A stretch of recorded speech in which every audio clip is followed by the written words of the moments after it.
welcome to the SCR Connections June webinar. Thank you everyone for joining us. It is my pleasure to introduce our guest speaker. Alice Jaggers is the Outreach Coordinator for the University of Arkansas for Medical Sciences Library. She has been studying graphic medicine for about 4 years.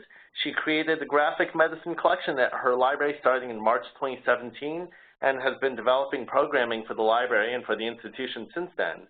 You can find information about Alice in her blog. The link's up here, alicejaggers.wordpress.com. And she also has created a preliminary database of graphic medicine titles. You can see this bit.ly link here. It is case sensitive. So without further ado, I'm going to let her get started. Welcome. Thank you.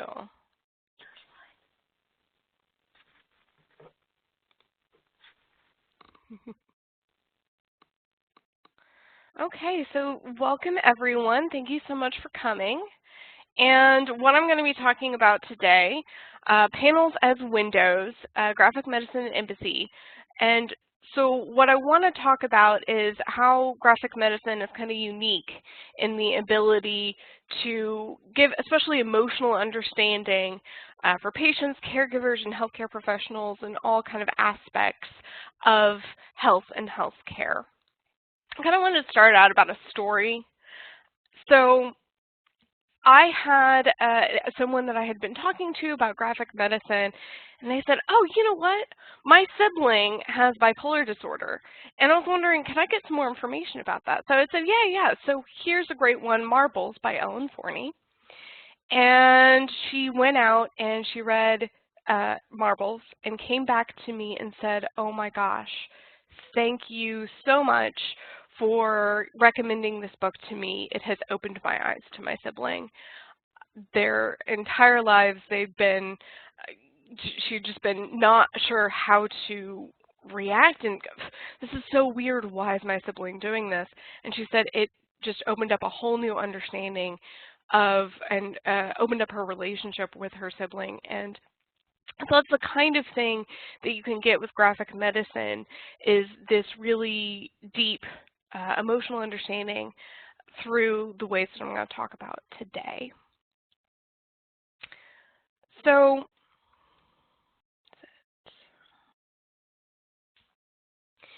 first of all, I kind of wanted to say empathy. What am I defining as empathy? Because there are a lot of definitions out there and a lot of people who think that empathy, oh, well, we shouldn't even work for it at all because we can never achieve true full understanding.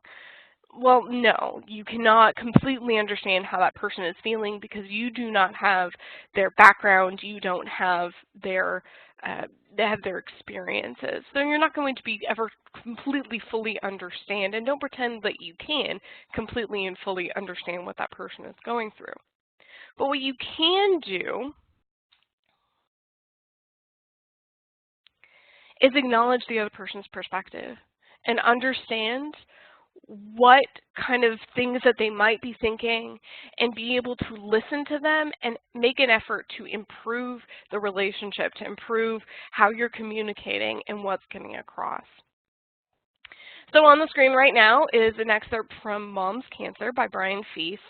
And this is kind of an example of ineffective communication in this scene. You have a patient who has lung cancer and is supposed to have open communication with their healthcare providers. And they call and say, oh my gosh, I'm experiencing this. Oh, that's normal. Okay, well, yeah, I had this. Oh my gosh, why didn't you call? And every which way, she's wrong. And so she feels really silly, doesn't know what to do, and just stops trying, which is a failure of this communication system. And graphic medicine here is emphasizing, and you can see her face and see her feelings in this exact scenario. And as a healthcare provider, see this and go, okay, well, what could have been done differently to improve this communication?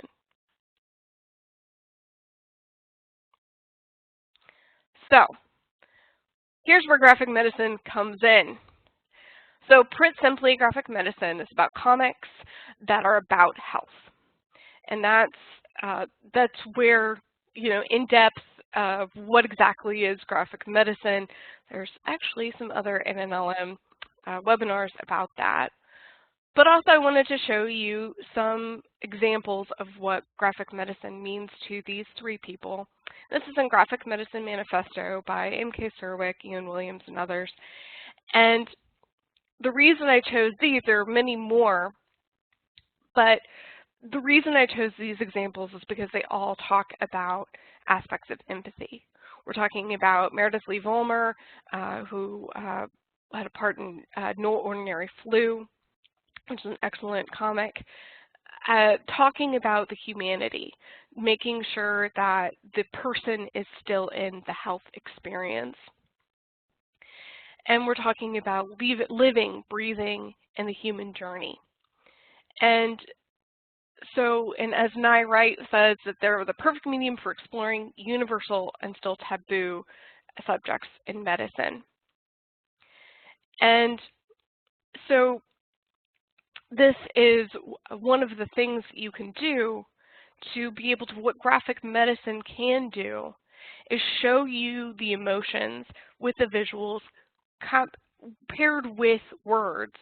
So you have this really in-depth understanding of the different perspectives of the characters. Okay, so some examples. Here's an example of a friend lacking empathy and the communication barriers there. So we have, this is in Hyperbole in Half by Ali Brosh. And what Ali's doing is trying to communicate with her friend, and she's trying to communicate her issues with mental health, specifically depression and anxiety. And her friend's not understanding. She's trying to help the problem. The friend is being sweet, nice, I'm going to try to help, everything's great. But, and as you can see, even with this more simplistic art style, you can see the emotions on Ali's face saying, you don't get it. And the kind of dismay and disbelief, no, you don't understand, that's not my issue. Thank you, but that's not my issue. And what we're also seeing, which graphic medicine is really good for, is metaphor. So she's not in this scene, you don't see her talking about mental health directly, we're talking about her fish. And she says, okay, well, what's wrong? So here's my fish, they are dead. And her friend is trying desperately to help her find the fish. And she says, no, I have the fish. They're right here. I don't know why you can't see that they're right here, but they're right here. And Ali Brosh's definitely puts some of there's humor in these situations, dealing with a really taboo topic of mental health. And this is this scene in particular highlights the importance of communication and actually listening to what this person is saying, so you make sure you are solving the right problem. So I'm looking at the chat, and is there any danger, Dave's saying, is there any danger issue with reading graphic medicine too much as metaphor? There is, and the other thing with metaphor, there's more than just metaphor in these experiences. It's about perspective, but what metaphors allow you to do is to read into it through your own experiences, which kind of has the issue of, is this really truly what the creator intended? But also that it does kind of allow for it to be more personal and more human. Okay, so back to Mons cancer is we've got two different stages of the lung cancer. And so up here we've got much later in the process where she's going through chemotherapy. And the please is from Brian Feast, so his graphic memoir. And what we're seeing here is, again, just this healthcare provider, you're doing just fine. Well, obviously she's not fine. And maybe she is fine in the sense of her treatment's progressing fine, that everything's okay, medically speaking, but emotionally speaking, she's not. And so this big smile and this over the top, you're doing just fine, is not accurate and is kind of a failing in this case. And so we're kind of feeling for the patient here, but we're seeing it from the perspective of a caregiver who is feeling for his mother. And speaking of humanity, this is actually, the second picture here, push, balance, pull, is an example of something that you will see in the graphic medicine community come up, because it's a really poignant example of what an appointment can feel like, or this might actually be more than one appointment, but it's a series of things that you have to do. And what I think is really poignant about this is that we don't see her in all of this. She has been reduced down to what she has to do. She's been reduced down to her symptoms, and the human has been taken out of the equation. And that's this is an example of something that would be very powerful to recognize. Okay, and so this is my last example of what I'm going to do to kind of show you this is how graphic medicine is communicating these things, how it adds to our empathy, our emotional understanding. And so this is from Rosalee Lightning, which is a very dark and deep graphic memoir by Tom Hart, following his experiences dealing with the grief of the death of his 2-year-old daughter. And these two characters, him and his wife, they only show up in this style. This is unique art. They show up as a different style throughout the rest of the book. But these two little characters on the raft are kind of throughout the book. And they show his and his wife's journey through dealing with the grief process. And that's what the book really is. And so this, again, is a metaphor of dealing with this process. And this specifically is his question of whether or not he was still a father, because his daughter had died. So did he still count as a father? And the grief process, and the book is very powerful and is filled with kind of these moments of profound emotion that you wouldn't really get otherwise. Okay, so on to something much happier. So applications. So we've got, I gave you a glimpse of what graphic medicine can do for you. And I do want to say, before I begin too much into the applications, is that you might not see the specific application that you want. I don't know what everyone is here for, what they're hoping to get out of it, but I wanted to say that graphic medicine is incredibly versatile. And you can have these, the patient perspective, the caregiver perspective, and healthcare professional perspective. And in this, I've given you some patient perspectives, caregiver perspectives, and you can get healthcare professional perspectives from, well, examples such as Taking Turns by N.K. Surwick, and The Lady Doctor and the Bad Doctor by Ian Williams are just a few examples of nurse and doctor perspectives. But so you can have these perspectives. So who's getting them? Well, it could really be anybody. Patients can get a perspective of healthcare providers or caregivers or other people that have gone through the same thing that they have. And so you can get these perspectives no matter who you are. It can be applicable. It can also be very applicable for students who are learning to be good healthcare providers and learning how to maintain humanity throughout their schooling and then as they become professionals. And so I wanted to say that if I don't specifically talk about the audience that you would like to see, you can definitely drop it into the chat and ask me specifically, or if you're more comfortable, you can contact me afterwards and I can discuss that with you. Also, there are quite a few people in the chat that could also help you as well. So, the first thing I'm going to give you is a resource. So this is the National Library of Medicine. So there is a traveling exhibit, but also the online exhibit as a wealth of information. So you can look through their exhibition collection online and see some more examples of graphic medicine titles and other health outcomes or health perspectives, health conditions there. And actually, you can see on this page, we've got mom's cancer, and then this over here is from Cancer Vixen, and then this is actually from Marbles, which I referred to at the beginning of this.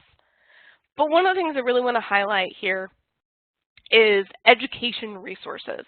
So the education resources has lesson plans, kind of more for middle school to high school age, and then they've also got some, well, lesson plans, some potential classes for someone that is, medical students for academia kind of situations.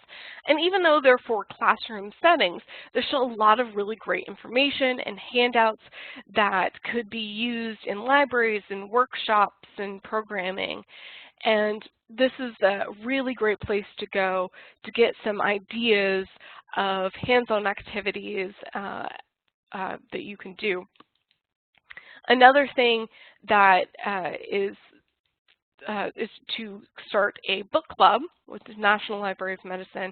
Well, specifically the New England region of the National Networks of Libraries of Medicine has a specific book club about graphic medicine titles, or they have a graphic medicine book club, and that is also a really great resource and something that you can do.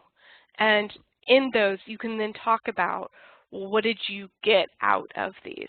What were the emotional understandings, the deepening of your understandings that you got from this experience?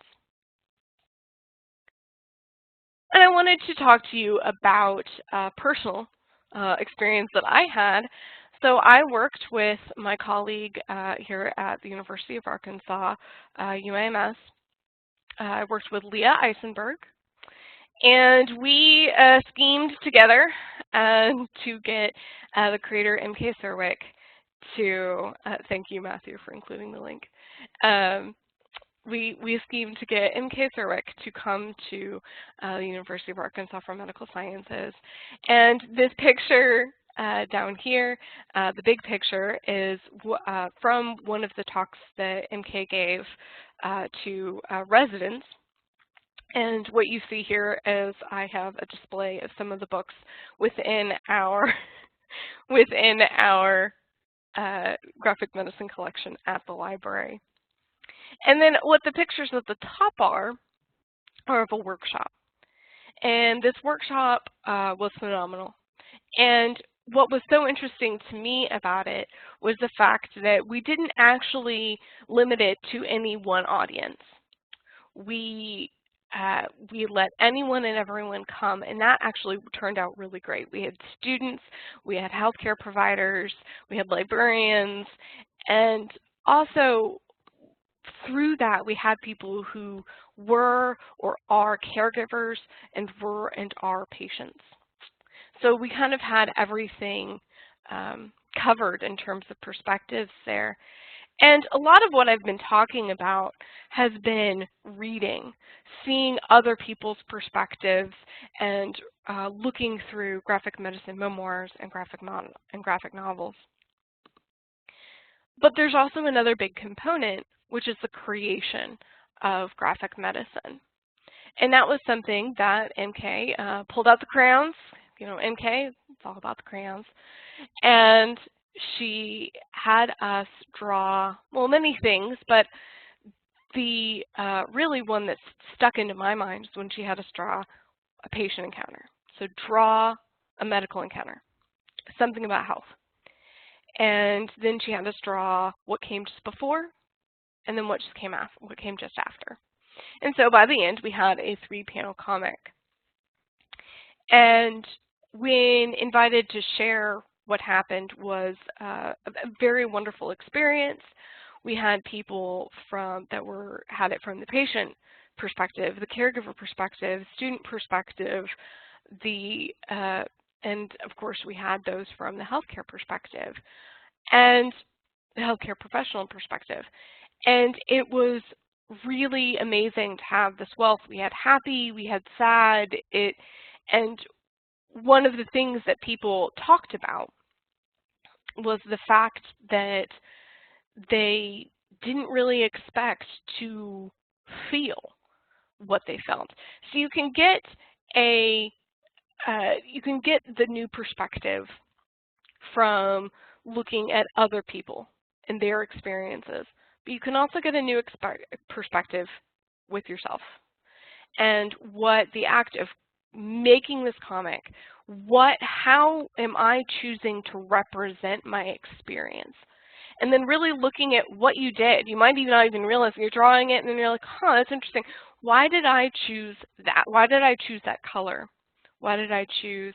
It was very interesting to see that for the most part,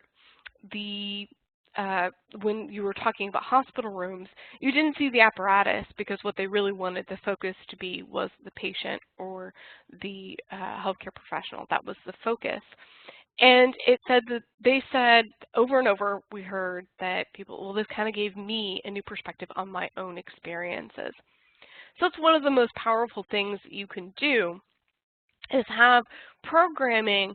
You can have programming where you read someone else's perspective and you discuss those perspectives and those situations.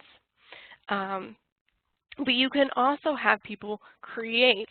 And you will hear, but I can't draw. It doesn't matter. It can be stick figures. It can be as simple or elaborate as you want it to be, whatever speaks to you. And you don't have to have the ability to draw to be able to get that experience from this, gain that perspective.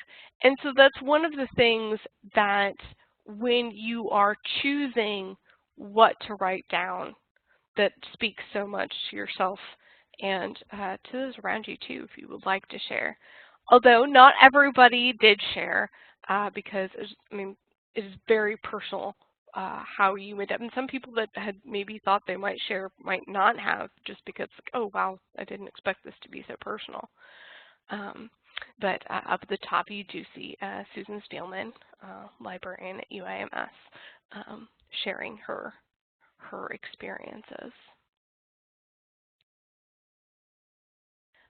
So before I answer any questions, I'm hoping you guys have lots of questions. I would like to say that, sadly, is with a heavy heart, that I am going to be leaving the University of Arkansas for Medical Sciences and beginning a new journey. And so because of that, my contact information is going to change. So these are the ways that you can contact me. So my email I'm leaving next Monday, June 17th. So starting on the 18th, the best email to contact me is alice@jaggers.com. You can also still contact me. I'm on Twitter and Instagram, ajaggers324. I also help co-run graphicmedicine.org with, I know Matthew knows in the chat, and NKSRIC and Ian Williams. And that is also a way, if you put contact information, you will be able to contact me and them as well, and we can get back to you if you have questions. Also, as Brian mentioned at the beginning, I do have my blog, alicejaggers.wordpress.com. So those are the kinds of ways that you can contact me if you have any additional questions or concerns, anything, statements. I love hearing, I love hearing about graphic medicine collections and goings-ons about how people are using graphic medicine in their communities. So Are there any questions?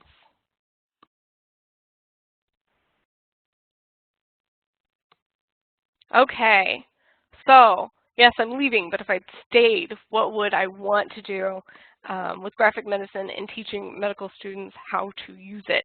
Well, one big thing is I would really like to expand. We currently have 24 graphic medicine titles in our collection, and I would love to expand that, especially to include things like Hey Kiddo and RX by Rachel Lindsay. Which are some good examples as well. So that would be a big important piece.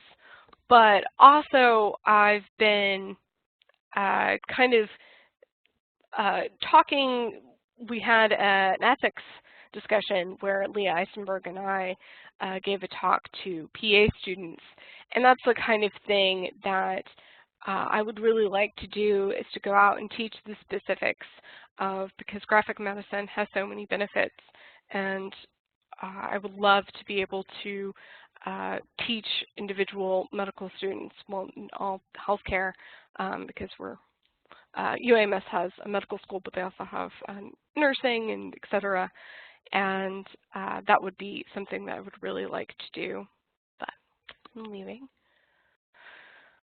Do I have a list of topics in graphic medicine? List of topics. Everything? No.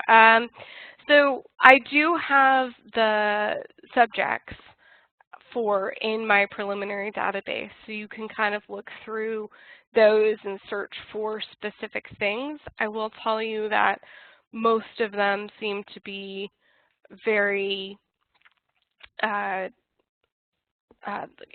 cancer, mental health. Those are some really big topics.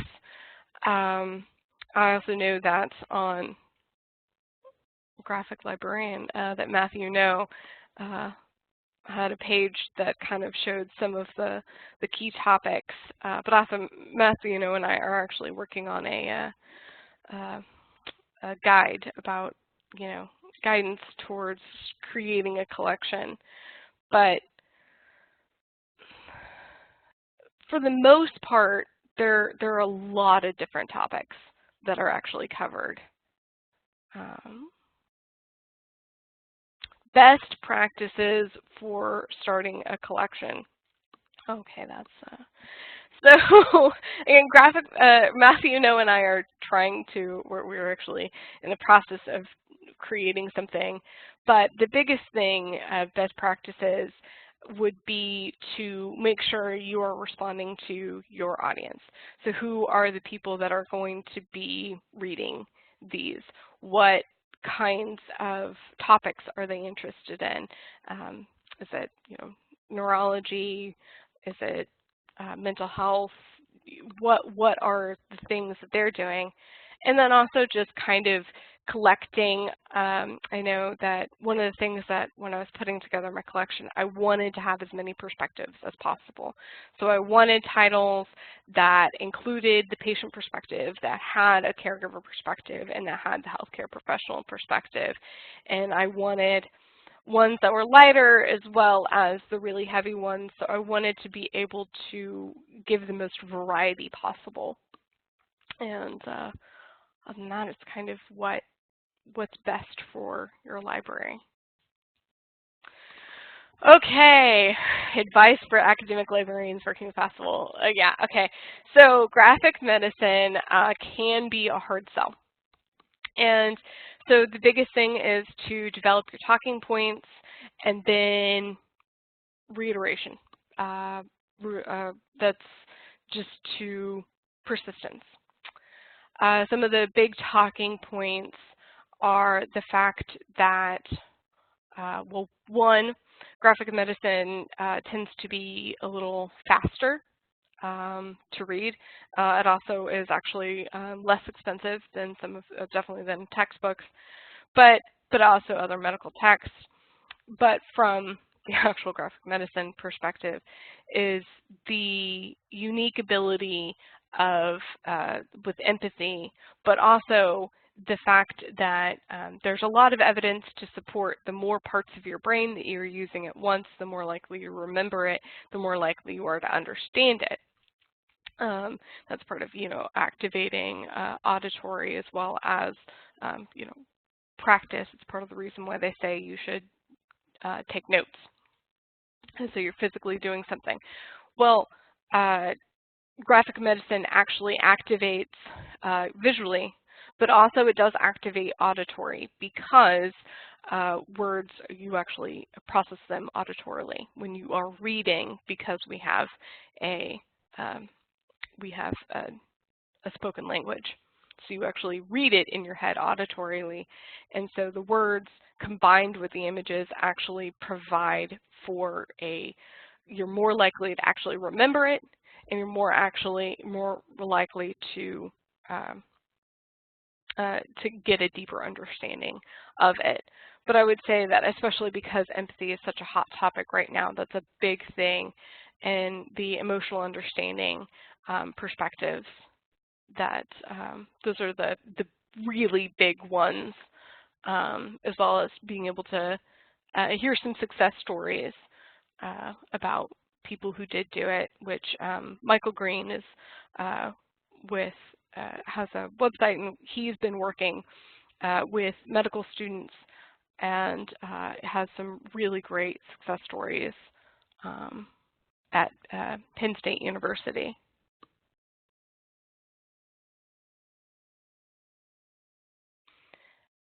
So researching one topic, would it be easy to find a number of graphic medicine novels on that one topic? That really depends on the topic. So if you're looking at cancer, if you're looking at mental health, yes, you're going to find lots of, there's also several about Alzheimer's, many about the process of death, dying and death. There you go, MK. But if it's not as, there may only be one, or at least one good perspective there.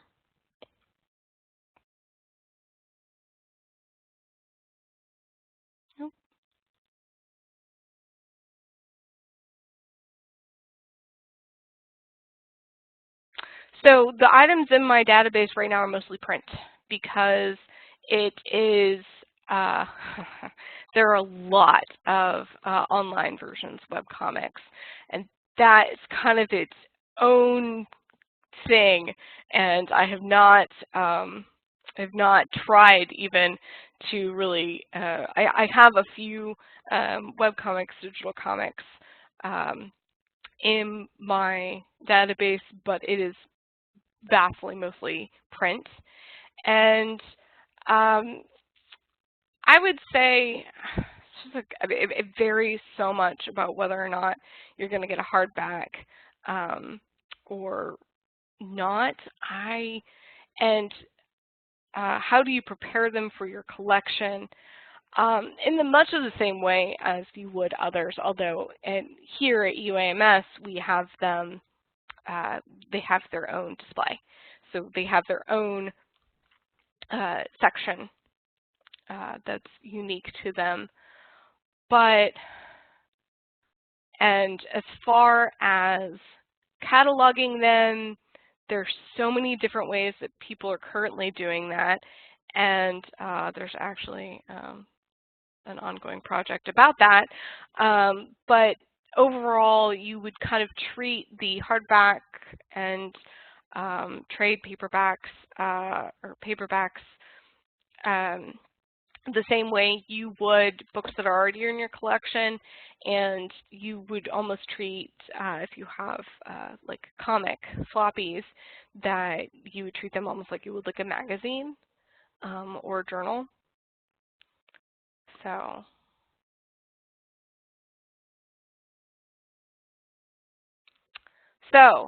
is there a danger of generalizing about health, healthcare, diseases, conditions from people's personal stories, and how could we counteract that? And there is a danger of generalizing. And I think that the biggest thing is just seeing as many perspectives as we can.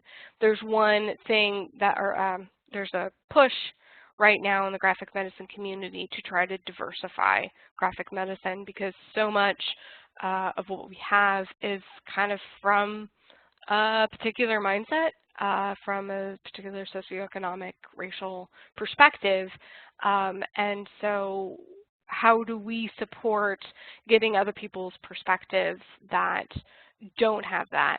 Although I will say that two kind of side-by-side companions that kind of help you with the generalization. So breast cancer is one that there are quite a few that are specifically about breast cancer. And so Cancer Vixen and The Story of My Tits are two different people going through breast cancer, but they're very different experiences. And talking to a person who has gone through breast cancer as well, that it kind of helped her, reading both of those, that she was kind of able to say, oh yeah, oh, I didn't experience that at all. Oh, this, oh, I definitely experienced that. Oh my gosh, yes. And that was kind of the experience that she had.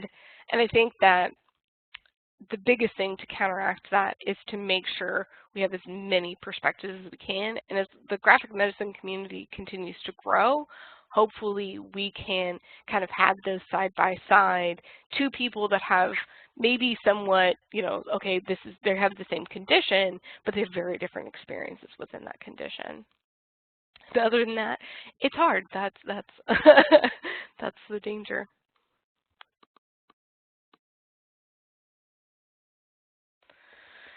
Okay, not professional looking. What would my response be to administrators, health professionals that feel that a tutorial using graphic medicine is not professional looking or high quality production value? The big thing is that you just got to give examples. You have to show them. So when Leah Eisenberg and I were trying to get people to support us having MK-CERWIC coming and to speaking to their students, to their groups, that was a hard sell. And so basically we just kind of shoved examples in their faces. We gave them taking turns, and we showed them many examples of what graphic medicine is, and the shock on their faces was great. What do you mean this isn't all funny? What do you mean this isn't all cutesy? And it's like, yes. So Rosalee Lightning is one of the ones that I like to point out, because it is perhaps the most depressing book that I have ever read, and I mean that across all formats. It is not lighthearted at all, and that's one of the things that there are so many that do have high quality. I mean, even just having the books themselves, there are quite a few that have really good quality books, and with in terms of what's within them, it really is professional and wonderful. And the only thing that I've really found that can change people's minds is to give them examples, to show them, and sometimes it's webcomics, just because, you know, that's free. But if you do happen to have examples, or even if it's not in your library, if it's in a nearby library and you can borrow from that, that just show them these are the examples and this is what I mean. And if you can get them to actually read it, then that's the big where minds change.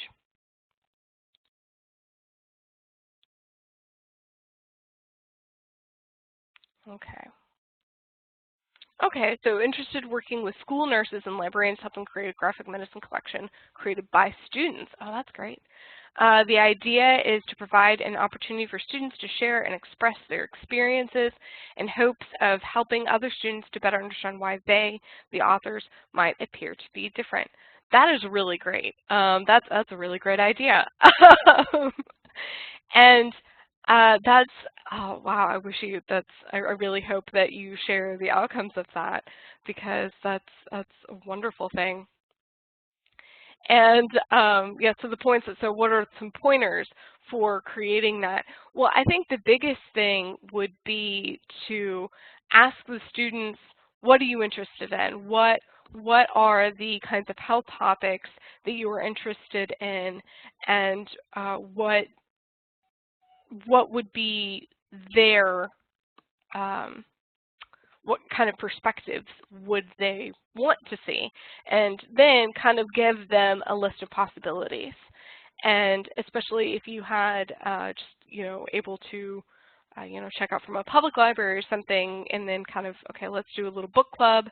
I've also seen, quite successfully where someone does a book club where everyone reads a different book and then a different graphic medicine title, and then they come in and say, well, this is my experiences, these were kind of the highlights, these were the pages, the panels that really spoke to me, and then people from there could make decisions like, oh yeah, that would be really great for this collection. But going through the potentials, but starting with what's of interest, what's going to be working with them. And of course, what the school nurses are going to care about is especially what's fact-checked. And that's another thing with that when you have patient education materials, it's really important that they're fact-checked. Most of the time with other, especially memoirs, it's not so much about the facts of whether or not, because someone's sharing their personal experiences. And that's just making sure that the students understand this is one person's experience, which goes back to the issue of generalizations.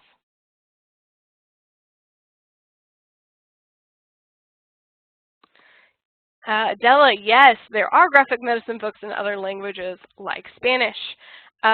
So there are definitely books that get translated into many languages. Wrinkles by Paco Roca is a wonderful example, and it is available in Spanish and plus many other languages.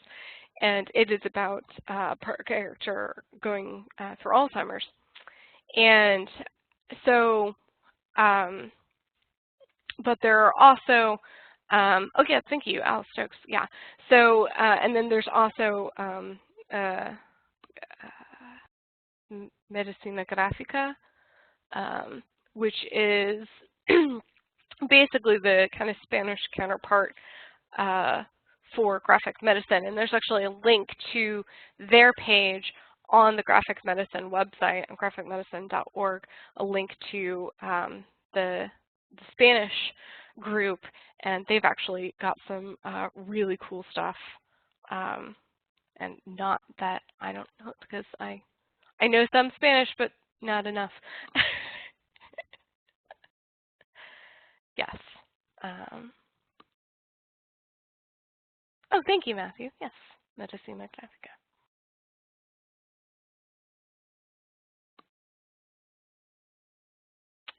So, the information in my database is 508 compliant. Right now, no. That's basically next steps, is that I would like to make my database more than what it is right now. That's why it's preliminary. I would like to make it accessible and searchable. And so those are kind of those are kind of my next steps, and hopefully I will have more time to do that. And actually, I've been learning coding languages and to try to do that, because I know that that is of the utmost importance, and I feel that I haven't done that yet, but that is definitely, thank you, because that is definitely something that I am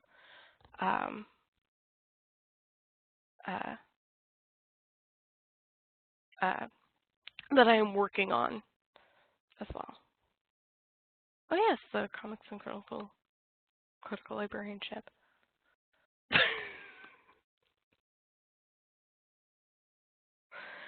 Okay, well, I mean, did I miss any questions? Oh, yep, I did. Okay, thank you, Brian. How many people were in your drawing class?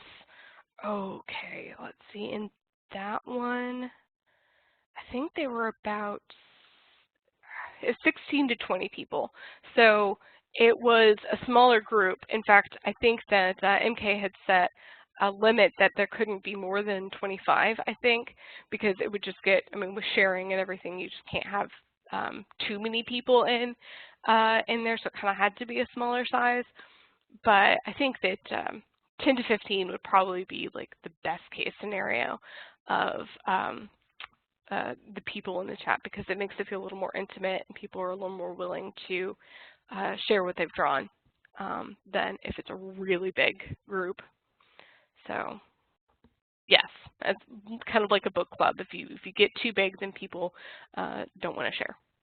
So because it's scary to share your thoughts and experiences, especially on things like health. So.